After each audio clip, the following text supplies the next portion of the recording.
প্রিয় শিক্ষার্থী, আসসালামু আলাইকুম। আশা করি সবাই আল্লাহর অশেষ রহমতে ভালো আছো। আলহামদুলিল্লাহ, আমিও ভালো আছি।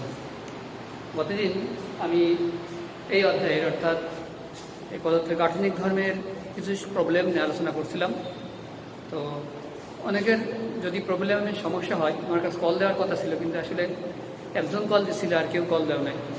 তো প্রত্যেকে আমি যেই টপিকগুলো পড়াইছি এই টপিকের উপর অঙ্ক উদাহরণে দেওয়া আছে, অনেকের গাইড বই আছে, এদের হেল্প নিয়ে করতে পারো। যদি কোথাও সমস্যা হয় যে কোনো অঙ্কে, তাহলে আমাকে কল দেবো, আমি সলিউশন করার চেষ্টা করব, অথবা পরবর্তী লেকচারে সেটা দেওয়ার চেষ্টা করব। তো আজকে আলোচনা করবো আমি পৃষ্ঠটান সম্পর্কে, সার্কামস্টেনশন অফ ওয়াটার। তো আমি যখন স্থিতিস্থাপকতা পড়াই তখন কিছু বলছিলাম যে প্রত্যেক পদার্থের অনুসময়ের মধ্যে আকর্ষণ করে, কঠিন পদার্থের অনুসময়ের মধ্যে এই আকর্ষণ বলের মান একটু বেশি, তরল পদার্থের ক্ষেত্রে এটার মান বেশ কম, যার কারণে এটা নির্দিষ্ট আকার আকৃতি ধারণ করতে পারে না। গ্যাসীয় পদার্থের ক্ষেত্রে আরও কম। তো তরল পদার্থের অনুসরণের মধ্যে যে আকর্ষণ বল আছে, এই বলের কারণে পৃষ্ঠটানের সৃষ্টি হয়ে থাকে। এবং কীভাবে পৃষ্ঠটানের সৃষ্টি হয় সেটা আজকে দেখাবো ইনশাআল্লাহ। তো যে কোনো অণু, একটা পানির অণু যদি আমি কল্পনা করি, এটা একটা পাত্রে পানি আছে, ধরলাম পানি এই লেভেলে আছে, এর মধ্যে অসংখ্য অণু আছে, তুমি কিছু অনুকূল করা পারবে। তার আগে দুটা সংজ্ঞা দিই, সংশক্তি বল এবং আসঞ্জন বল। সংশক্তি বল কাকে বলে? একই পদার্থের অনুসময়ের মধ্যে আকর্ষণ বলকে সংশক্তি বল বলে। আর আসঞ্জন বল আছে দুইটা ভিন্ন পদার্থের অনুসময়ের মধ্যে। আমি যখন বোর্ডে লিখছি মার্কারে কালি আর বোর্ডের মধ্যে যে আকর্ষণ বল আছে, এটা আছে আসঞ্জন বল। ইংলিশে বলে অ্যাডহেসিভ ফোর্স, আর হচ্ছে কোহেসিভ ফোর্স। একই পদার্থের অনুসময়ের মধ্যে যে আকর্ষণ বল সেটাকে বলে সংশক্তি বল বা কোহেসিভ ফোর্স। এখন আমি এই পানির মধ্যে অনেকগুলো অ্যাটম কল্পনা করবো। কোনো কোনো অ্যাটম এখানে আছে, কোনো কোনো অ্যাটম এখানে আছে, কোনোটা আবার এরকম আছে, বিভিন্ন অ্যাটম কল্পনা করবো। তো একটা অণু তার চারিপাশে জুড়ে, যে অঞ্চল জুড়ে, যে রেঞ্জে আর একটা অণুকে আকর্ষণ করে সেটাকে প্রভাব গোলক বলা হয়। প্রভাব গোলক অর্থাৎ এই একটা অণু এই অণুকে আকর্ষণ করে বা সর্বোচ্চ এই অণুকে আকর্ষণ করতে পারে। সর্বোচ্চ যে পবিত্রতার আকর্ষণ ক্ষমতা আছে এই বরাবর যদি একটা গোলক কল্পনা করা হয়, সেই গোলকটাকে বলা হয় প্রভাব গোলক। যাই হোক, তো আমরা যদি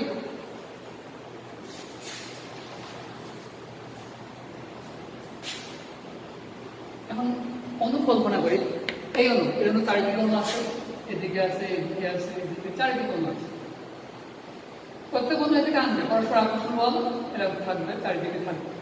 যার কারণে এই এ নাম দিলাম, এ অণুর উপর রিজাল্টেন্ট ফোর্স অর্থাৎ নিট বল শূন্য হবে। কথা কি বোঝা গেল? তরলের মধ্যে ভিতরে যে অণুগুলো আছে, তরলের ভিতরে যে অণুগুলো আছে, এই অণু চারিদিক থেকে যে আকর্ষণ করে, এই আকর্ষণ বলের মান চারিদিক থেকে সমান থাকার কারণে এই এ অণুর উপর নিট বল শূন্য। আমি যদি বি অণু, এটা যদি বি বলি, সি বলি, এই অণুর কথা কল্পনা করি, এই অণুর এদিকে অ্যাটম আছে, এদিকে আছে, এদিকে আছে, এদিকে আছে, এদিকে আছে, চারিদিকে আকর্ষণ করছে, উপরের দিকে কোনো অণু নাই। তার মানে ওই অণু রিজাল্টেন্ট ফোর্স কোন দিকে? রিজাল্টেন্ট ফোর্স অবশ্যই নিচের দিকে, এদিকে এদিকে। সিটাও তো দিকে বিবেচনা করা হয়, এদিকে অণু আছে, এদিকে অণু আছে, এদিকে অণু আছে, অর্থাৎ সির উপর রিজাল্টেন্ট ফোর্স এদিকে এদিকে দেখা যাচ্ছে। বির উপর, বি অণুর উপর যে আকর্ষণ বল, সি অণুগুলো আকর্ষণ বল এগুলো নিচের দিকে। আমি যদি পর্যায়ক্রমে এটাকে মুছে এই লেভেলে একাধিক অণু কল্পনা করি, এই লেভেলে এখানে একটা অণু আছে, এরকম একাধিক অণু আমি কল্পনা করছি, তাহলে কি বিবেচনা করবো? তাহলে দেখবো যে এই অণু, এই 1 নম্বর অণু, 2, 3, 4, 5, 6, 7, 8 এবং অসংখ্য অণু আছে, এন সম্ভাবনা আছে, কোটি কোটি অণু আছে। 1 নম্বর অণু 2 নম্বর অণুকে পাশাপাশি আকর্ষণ করবে প্লাস নিচের দিকে, এবং নিচের দিকে আবার পাশাপাশি আকর্ষণ করে, নিচের দিকে আবার পাশাপাশি আকর্ষণ করে।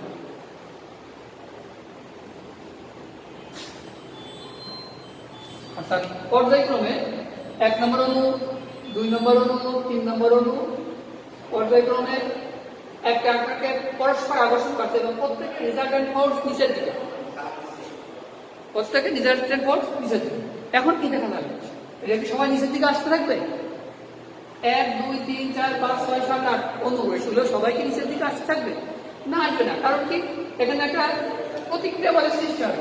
অর্থাৎ এরা আমার উপর দিকে একটা বল দেবে পাত্রের তলদেশ থেকে, এবং এই অণু নিচের দিকে আসতে থাকবে, এই অণু তার পরের অণুকে নিচের দিকে বল দেবে, তারপর এইভাবে নিচে একদম সর্বশেষ তলদেশ থেকে একটা প্রতিক্রিয়া বলের উদ্ভব সৃষ্টি হবে।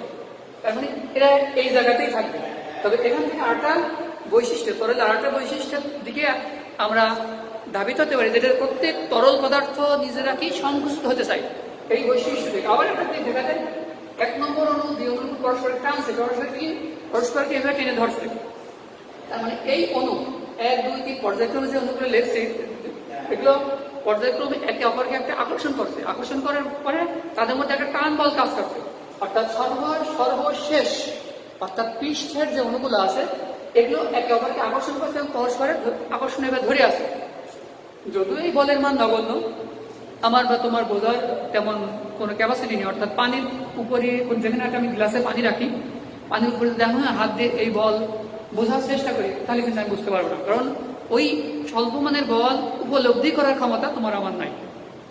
তবে আমরা দেখতে বাস্তব উদাহরণ দেখতে পাই, পানির উপর অনেক পোকামাকড় হেঁটে যায়, পানির উপর হেঁটে যায়, মনে হয় কি পানির উপর একটা পর্দা আছে, কিন্তু বাস্তবে কি পর্দা থাকে? বাস্তবে পর্দা থাকে না। বাস্তবে এই যে আমাদের দেখাচ্ছি যে বল একটা অণু আরেকটার মধ্যে যে আকর্ষণ করছে, এই আকর্ষণ বলের কারণে উপরে একটা মানে পর্দার মতো বলের একটা বলের স্তর তৈরি হয়ে যায়, যার কারণে মনে হয় কি একটা পর্দা আছে। প্রকৃতপক্ষে পানির উপর পর্দা থাকে না, ওর উপর ছোট ছোট পোকামাকড় হেঁটে যায়। এই পৃষ্ঠটানে অর্থাৎ একটা অণু আরেকটা অণুকে যে আকর্ষণ করে, এই আকর্ষণ যে বলে আকর্ষণ করে একটা বলের জাল তৈরি হয়। ওই বলের মান যে পরিমাণ আছে, ওই পোকামাকড় ওজন তার থেকে তুলনামূলক বেশি হওয়ার কারণে তাদের পা কিন্তু ডুবে যাচ্ছে না। ওখানে যে তারা পা দিয়ে যে চাপ দেয়, সেই চাপ এবং যে বল দেয় সেই এই বলটা বেশি হওয়ার কারণে এটা তাদের পানিতে ডুবে যাচ্ছে না। তো আমি বা তুমি যদি আমরা এই বল উপলব্ধি করার চেষ্টা করি, কিন্তু পারবো না। কিন্তু বাস্তবে প্র্যাকটিক্যাল দেখতে গেলে অনেক কিছু কিন্তু দেখতে পাবো। তো এই যে আকর্ষণ বল, এর কারণেই পৃষ্ঠটানের সৃষ্টি হয়। তাহলে পৃষ্ঠটান কিভাবে সৃষ্টি হয় সেটা বললাম। পৃষ্ঠটানের সংজ্ঞা কি বলবো? পৃষ্ঠটানের সংজ্ঞা হচ্ছে, আমরা যদি যে কোনো তরলের মুক্ত তলে যদি একক দৈর্ঘ্য কল্পনা করি, ওই দৈর্ঘ্যের উভয় পাশে লম্ব বরাবর যে টান বল কাজ করে সেটাই পৃষ্ঠটান। এই টান বলে পৃষ্ঠটানের সংজ্ঞা কি দিলাম? কোনো তরলের মুক্ত তলে যদি একক দৈর্ঘ্য কল্পনা করা হয়, ওই দৈর্ঘ্যের উভয় পাশে তরলের স্পর্শক বরাবর যে টান বল কাজ করে সেটা হবে পৃষ্ঠটান। আমি ধরলাম এটা তরলের একটা সারফেস, এটা আমি একটা একক দৈর্ঘ্য কল্পনা করলাম। এই দৈর্ঘ্যের উভয় পাশে তরলের স্পর্শক বরাবর এই বলটা এদিকে আছে, এদিকে তরল স্পর্শ হতে হবে। এই বলের দিক কিন্তু এরকম হলে হবে না, বা এরকম ভিতর দিক হলে, এই তলের স্পর্শ বরাবর উভয় পাশে যে টান বল কাজ করে সেটা হচ্ছে পৃষ্ঠটান।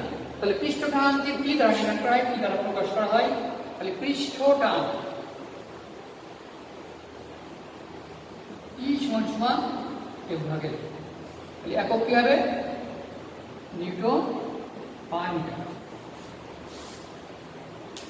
তাহলে আমরা দেখলাম পৃষ্ঠটান কিভাবে সৃষ্টি হয়, সেটা দেখলাম, কিছুটা বোঝানোর চেষ্টা করলাম। এটা বাসায় করলে আরেকটু বুঝতে পারবে আসলে কিভাবে সৃষ্টি হচ্ছে। এখন বাসায় করলে কিছুটা বোঝা যাবে। এই যে পৃষ্ঠটান, দুটা সংজ্ঞা দিয়েছিলাম, একটা সংশক্তি বলের সংজ্ঞা, আর একটা হচ্ছে আসঞ্জন বল, কোহেসিভ ফোর্স, আর একটা হচ্ছে অ্যাডহেসিভ ফোর্স। এখানে আছে স্পর্শকোণ কি? স্পর্শকোণ বা অ্যাঙ্গেল অফ কন্টাক্ট।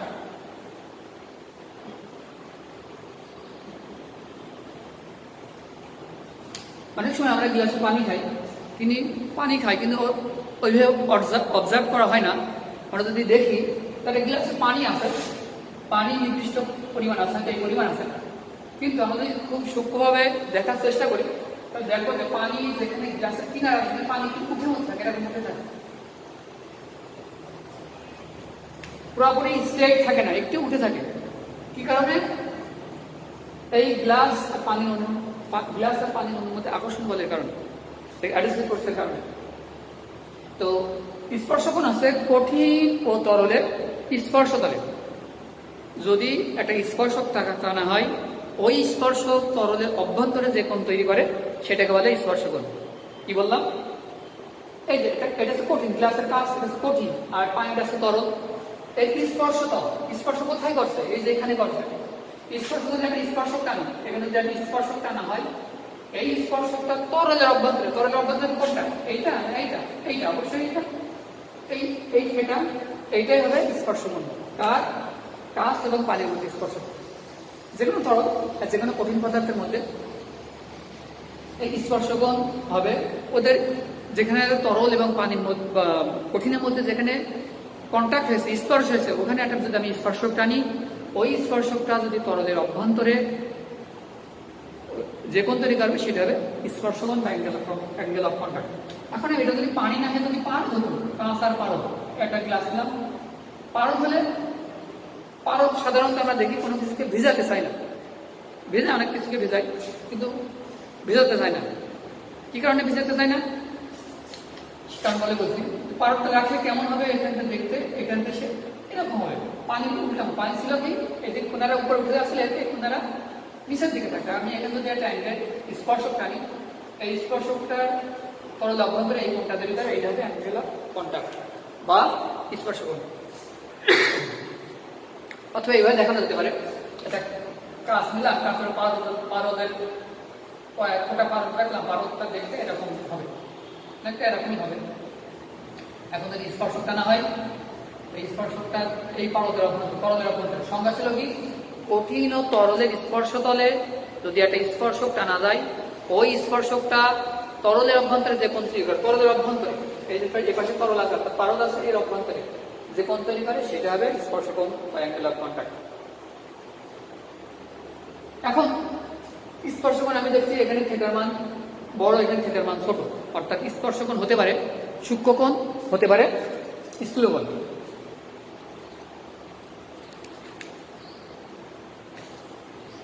এখন কোন কোন প্রপার্টিজ উপর ডিপেন্ড করে হবে? যখন অ্যাডিসিভ ফোর্স বেশি হয়, অর্থাৎ আসন্দন বলের মানটা বেশি হয় সংশক্তি বলেছে, তখন সেটা হয় স্থূলকোণ। অথবা আরেকভাবে বলা যেতে পারে, আমি কঠিন আর তরল নিলাম, যদি তরলের ঘনত্ব বেশি হয়, কঠিনের ঘনত্ব কম হয়, তবে তাদের মধ্যে স্পর্শকোণ হবে স্থূলকোণ, অর্থাৎ 90 ডিগ্রি অপেক্ষা বেশি। যদি তরলের ঘনত্ব বেশি, কঠিনের ঘনত্ব, তরলের ঘনত্ব কম, কঠিনের ঘনত্ব বেশি, তরলের ঘনত্ব কম, কঠিনের ঘনত্ব বেশি, সেই ক্ষেত্রে স্পর্শকোণ হবে স্থূলকোণ। এটা মনে রাখতে হবে। তো বিশুদ্ধ পানি এবং কাঁচের মধ্যে স্পর্শকোণ 0 ডিগ্রি হয়, এটাই। এখন কৈশিকতা মানে কৈশিক নলে পানি ওঠে, ক্যাপিলারি টিউব বলা হয়। অর্থাৎ কৈশিক নল কাকে বলে? কেশ অর্থাৎ চুলের মতো সরু ছিদ্র বিশিষ্ট নলকে কৈশিক নল বলা হয়। সাধারণত আমি একটু আগে বলছিলাম, যদি কোনো গ্লাসে পানি রাখা হয়, তাই কিনারায় কি হয়, পানি উপরে উঠে যায়, হালকা একটু উঠে মনে হয়। এটা একটু তোমরা বাসায় খেয়াল করবা, আসলে ব্যাপারটা কতটুকু সত্য, সূক্ষ্মভাবে বোঝার চেষ্টা করবা, কাছাকাছি দেখবা এরকম।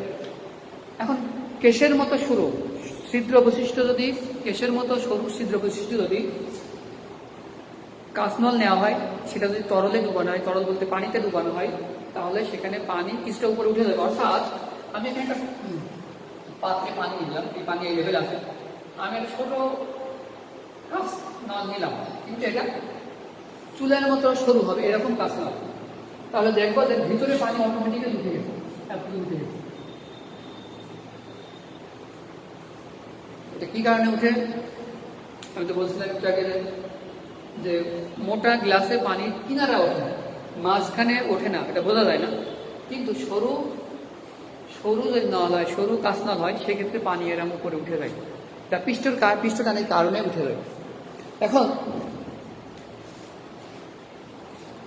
তো এখানে পানির পৃষ্ঠ টানটা যদি আমরা বের করতে চাই তাহলে কিছু ম্যাথমেটিক্যাল ইকুয়েশন ড্রাইভ করব। তো টান বাল কোন বরাবর কাজ করে? টান বাল বলতে পৃষ্ঠ টান কোথায় করবে? তরলের পৃষ্ঠে, তরলের পৃষ্ঠে। এখন এখানে তরলের পৃষ্ঠ, এই যেখানে পানি যেটা আছে এর টান বল কোন বরাবর কাজ করবে? ঠিক এই স্পর্শ করে মানে এই বরাবর কি কাজ করবে?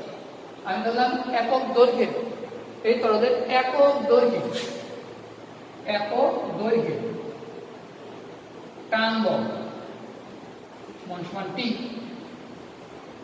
এখন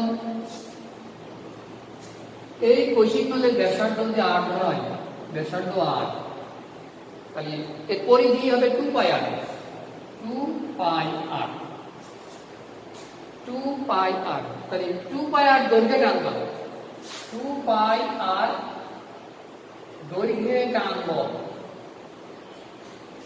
2πr e cos θ। ঠিক আছে? টোটাল এই পরিধি, টোটাল এর পরিধি বরাবর যে টান বল হবে 2πr e cos θ। এখন স্পর্শক যদি থিটা হয়, সরি এখানে 2πr কি লিখে cos θ না, 2πr কি বলে লিখে ফেলেছিলাম, 2πr কি cos θ পরে আসছে। তো এখানে যদি স্পর্শক থিটা ধরলাম, স্পর্শক থিটা ধরলাম, তাহলে কি হবে? এই টান বলের, এই যে টান বল এবারে দুটো অংশ থাকবে, একটা এই বরাবর আর একটা এই বরাবর। এবার হবে যেহেতু এটা থিটা, এটাও থিটা হবে, এটা হবে কি 2πr e sin θ এই বরাবর, এবার হবে 2πr e cos θ। অর্থাৎ টান বলের কি বলছি, টান বল পৃষ্ঠ টান থেকে দুইটা উপাংশে বিভক্ত করলাম, একটা আছে এই বরাবর আর একটা আছে এই বরাবর, উলম্ব বরাবর অর্থাৎ গ্লাসের উলম্ব বরাবর।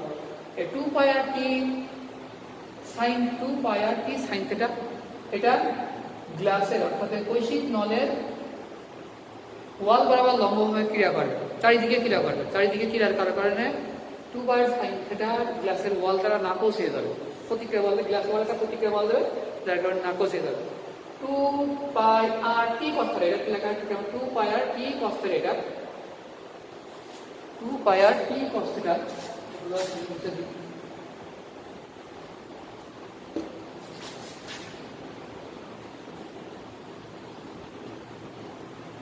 এইটা এই বলটা উপরের দিক ক্রিয়া করবে, এর কারণে পানি উপরে উঠবে। এখন পানি উপরে উঠতেই থাকবে না, এখানে পানি যখন উপরের দিকে উঠা শুরু করছে, পানির ওজন যেটা আছে, ওজনটা কিন্তু নিচের দিকে ক্রিয়া করছে। পানি তো কতক্ষণ পর্যন্ত উঠতে থাকবে? যতক্ষণ পর্যন্ত 2πr t cos θ এর মানটা পানির ওজনের সমান হবে। যখনই ওইটা হবে তখনই পানি ওঠা বন্ধ হয়ে যাবে। এখন আমরা ম্যাথমেটিক্যাল ইকুয়েশন ড্রাইভ করি, এখানে কি পরিমাণ পানি আছে।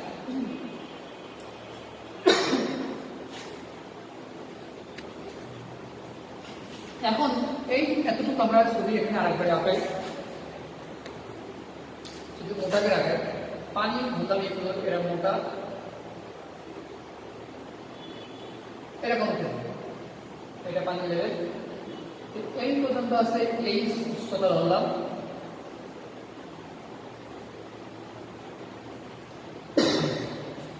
তাহলে এই যতটুকু পানি আছে এর আয়তন কত?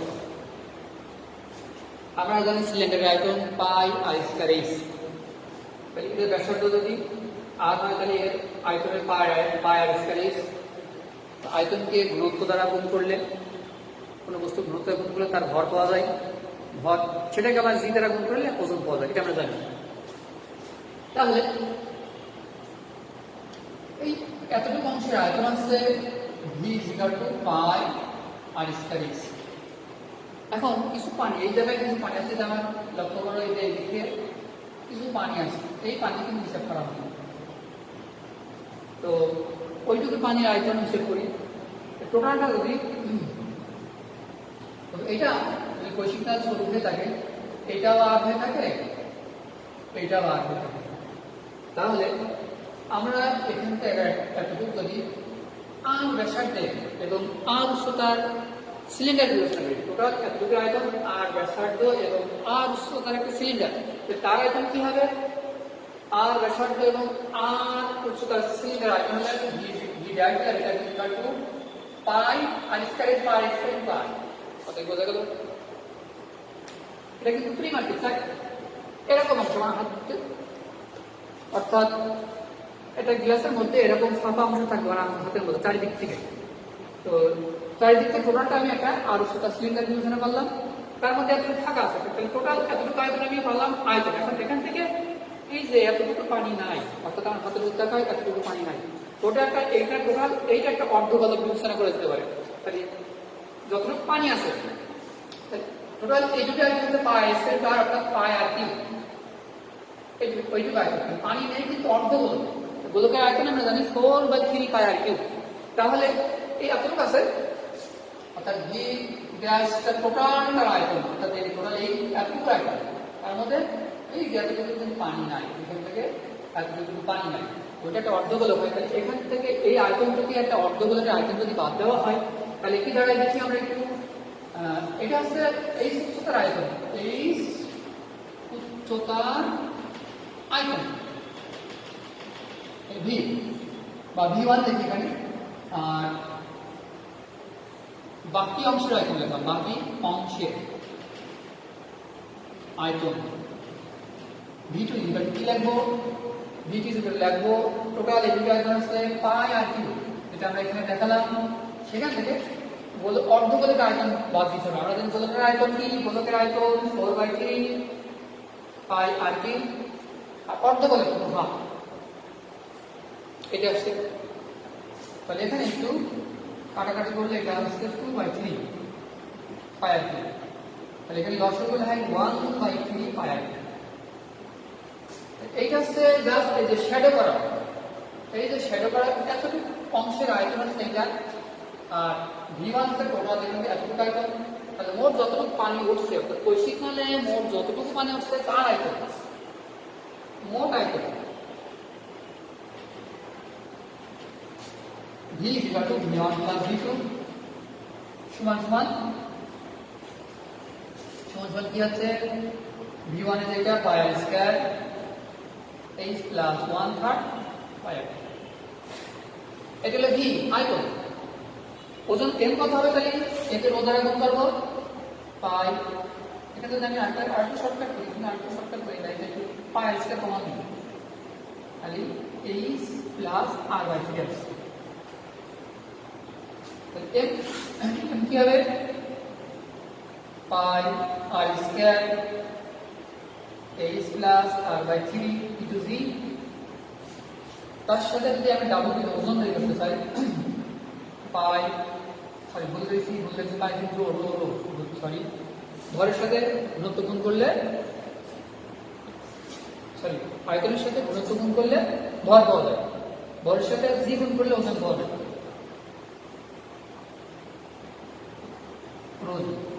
এবার ঠিক আছে, তো পানি বলছিলাম যে পানি কতদূর উঠতে থাকবে, এই যে 2t cos θ উপরের দিকে ঊর্ধ্বমুখী টান বল আছে, আর এই লগ্ন যখন পরস্পর সমান হবে তখন, তাহলে t ইজ ইকুয়াল টু কি লিখব না, এখানে 2t cos θ 2 pi r t cos θ,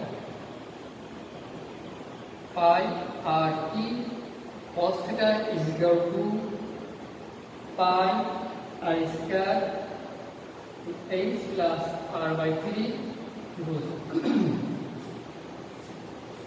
টি সমান কি লেখা যায়, টি সমান কি লেখা যায়, পাই আর স্কয়ার আছে h plus r/3 rho g ভাগ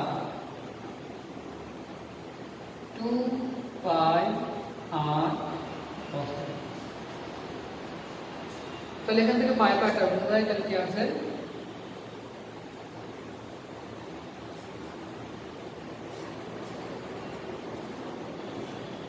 পাই আর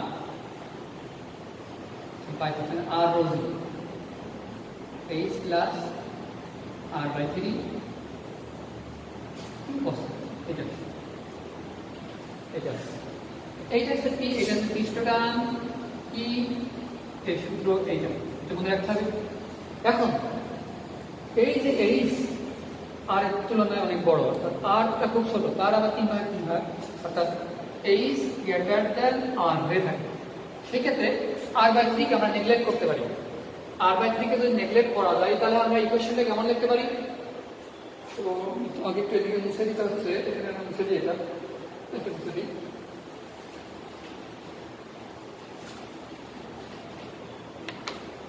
তাহলে P is equal to H R rho v ভাগ 2 cos theta, এটা লিখতে হবে H R rho v ভাগ 2 cos theta। তো এটা হচ্ছে পৃষ্ঠটান। কি সমান আমরা এটাও লিখে মনে রাখতে পারি, যখন সাধারণত আর H এর তুলনায় অনেক ছোট হয়ে থাকে সেক্ষেত্রে আমরা লিখি। বিশুদ্ধ পানির ক্ষেত্রে থিটা 0 ডিগ্রি হয়, সেক্ষেত্রে বিশুদ্ধ পানির ক্ষেত্রে আমরা লিখতে পারি P equal to H R rho v ভাগ 2। এটা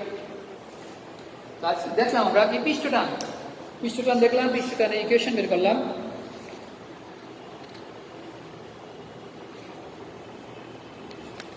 অর্থাৎ কৈশিক নলে যে পানি ওঠে, আমরা যে এক্সপেরিমেন্ট করি পৃষ্ঠটান, অর্থাৎ কোনো তরলের পৃষ্ঠটান নির্ণয় করতে চাই সেই ক্ষেত্রে, তবে কৈশিক নল পদ্ধতিতে যে পৃষ্ঠটান করা যায় এটা হচ্ছে যাদের স্পর্শকোণ সূক্ষ্মকোণ। অর্থাৎ আমরা যদি পারদ নিয়ে করি এই এক্সপেরিমেন্টটা করা সহজ হবে না। কি কারণে হবে না? পারদ নিচে নেয়, অর্থাৎ কৈশিক নলটা যদি আমি পারদে ঢোকাই তাহলে কেমন হবে? একটা পাত্র আছে, পারদ আছে, কৈশিক নল ঢোকানো হয় তাহলে কৈশিক নলের ভিতরে পারদ হবে এরকম থাকে, এরকম, অর্থাৎ পারদ এটা দেখা যায়। এক্সপেরিমেন্ট সাধারণত পানির ক্ষেত্রে করা হয়। তো আমরা যদি পানির পৃষ্ঠটান বের করতে চাই এই এক্সপেরিমেন্টের সাহায্যে আমরা করতে পারি। এটা তো আজকে এ পর্যন্তই। তো সামনের দিন আরো কিছু জিনিস নিয়ে আলোচনা করা হবে। তোমরা সবাই এটা দেখবা এবং বোঝার চেষ্টা করবা। যদি কোনো কোশ্চেন থাকে আমাকে কোশ্চেন করবা, আমি সলিউশন করার চেষ্টা করবো। সাথে সাথে তোমরা বাসায় চুপচাপ না থেকে পড়াশোনা করার চেষ্টা করবে। সবাইকে ভালো থাকো আর সবাই ভালো থাকো এই কামনায় আজকে এখানে যাই। আসসালামু আলাইকুম।